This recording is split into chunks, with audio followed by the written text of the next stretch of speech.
All right, hello and welcome. My name is Dennis Zavala. This is my presentation on the artist that I've chose. I chose an American artist, Kerry James Marshall.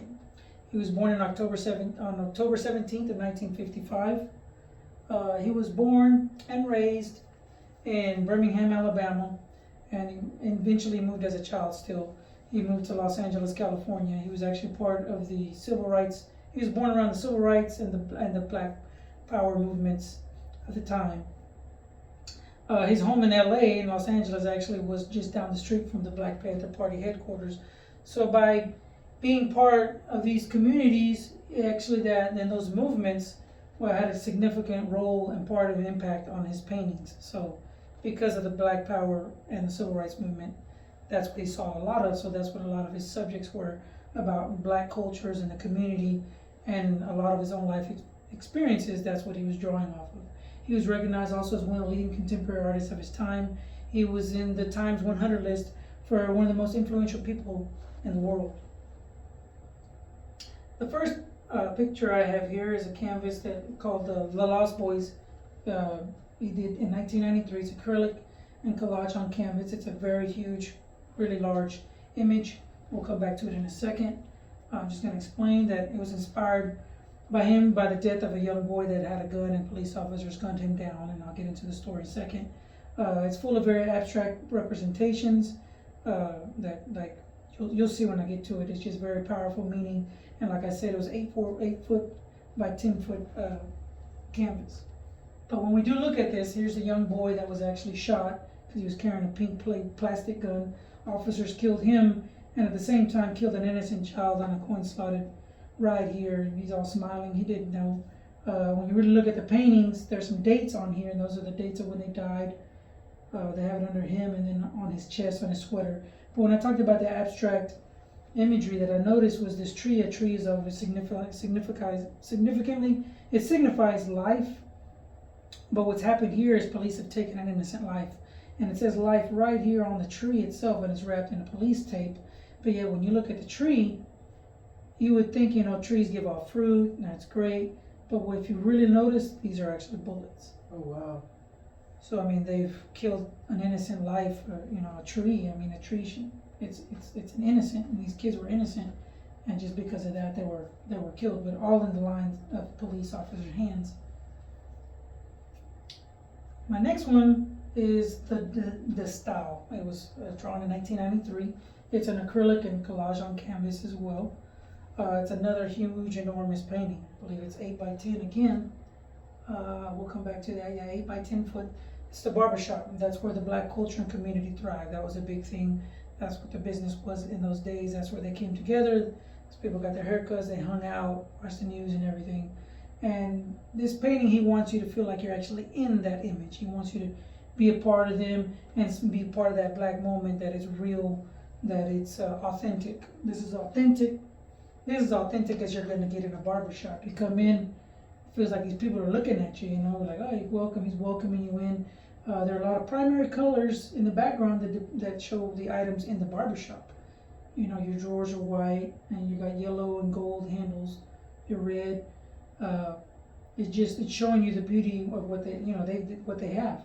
One other historical interesting I found was the painting back here is Muhammad Ali, which is another impactful person at that time in the 60s, 70s, because of his boxing and everything. But it's very interesting that you can find little things out here in the imagery. The next one I picked was The Voyage.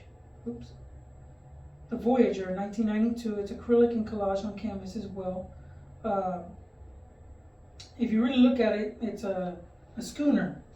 A schooner is a fancy sailboat, very nice, very pretty. So it's trying to show that, it's historically, as far as slavery coming on the boats, it's showing this lady with the flowers. You're seeing all this pretty stuff on top, but what you don't realize is down here, this skull, it's representing, the doom for the future of the African Americans, or the Americans that were coming, Africans coming as slaves. And it's just very ironic, and it's just a dark secret that it's showing, that it's supposed to, show you this nice, fancy boat, schooner sail boat, yet it's hiding the fact that innocent people were dying on these trips. The The next one I selected was Supermodel, 1994. He had a lot of supermodels that were untitled, but this one in particular, he did in 1994. It's a graphite mixed and media collage that he did. We'll come back to this image as well, as you can see the hair and everything. But what he's trying to say is trying to portray black women to look like Caucasians, the Western culture at the time, that, you know, they have the long flowing blonde hair, and you're just trying to, they're goddesses, you know, and he's just trying to say that African American women are goddesses as well, but they're showing her just putting on that wig like the Western culture to feel like them, but in reality, you know, they are goddesses of love and beauty, and they're just as beautiful. Black is beautiful, as they say. So he's just saying she's very beautiful, whether she has that wig on or not, but she's using that because that's what they think beauty was at the time, was the nice long blonde curvaceous hair. The next one was the Vinay 19 in 2014. Was very interesting about is acrylic on PVC. It's very interesting because because Jeff Bezos, the founder of Amazon, bought this painting in 2019 for $18.4 million. It's about 6 foot tall, and it depicts just 3 couples out in a park enjoying themselves.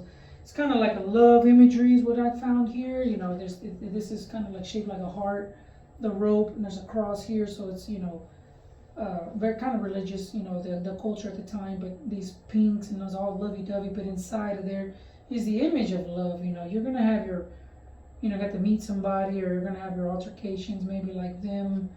They seem to be a little distant, and over here they're kissing, but at a park you see everything. You know, they're trying to be together and unite and feel love. So it's a very, very unique painting. And lastly, I have what's called Beauty Examined in 1993. It's a very medical thing. You see like a heart and all this blood, and the subject's a female, and you're thinking of death maybe, or a black cheese, but it's all an anatomy. And actually that was it was gifted to Loma Linda University in 2019. It's expected to sell for about $8 to $12 million in an auction. They're trying to get funds for the genomics research division for the genes research. It's one of his highest priced paintings since 1997. He sold a different canvas called Past Times to another African American famous artist, Sean P. Diddy Combs. He bought it for about $21 million. So if he sells this, I mean, Mr. Marshall, he's among one of the very few contemporary black artists that's ever sold art that's worth over $10 million. There's not many black artists that have sold anything that expensive. And that, I believe, is my last slide. Any questions? What inspired you to talk about this person in particular? To find something to do with black culture or history. You don't see that in museums much. You do from Africa maybe, but actual culture here in the United States in the 60s and in those times in history, they're not brought out. You have Black History Month, but where do you find more history? And in paint and in art, an artist that can draw what happened at the time. It's very interesting to me. What do you like about his art style, his form of art? I like the fact that he emphasized on that black, like, individual, like he's depicting that person in that image. You see them, that's like their focal point, the center point of the image, but then you have these large canvases that make you feel like you're inside with that person, like the barbershop.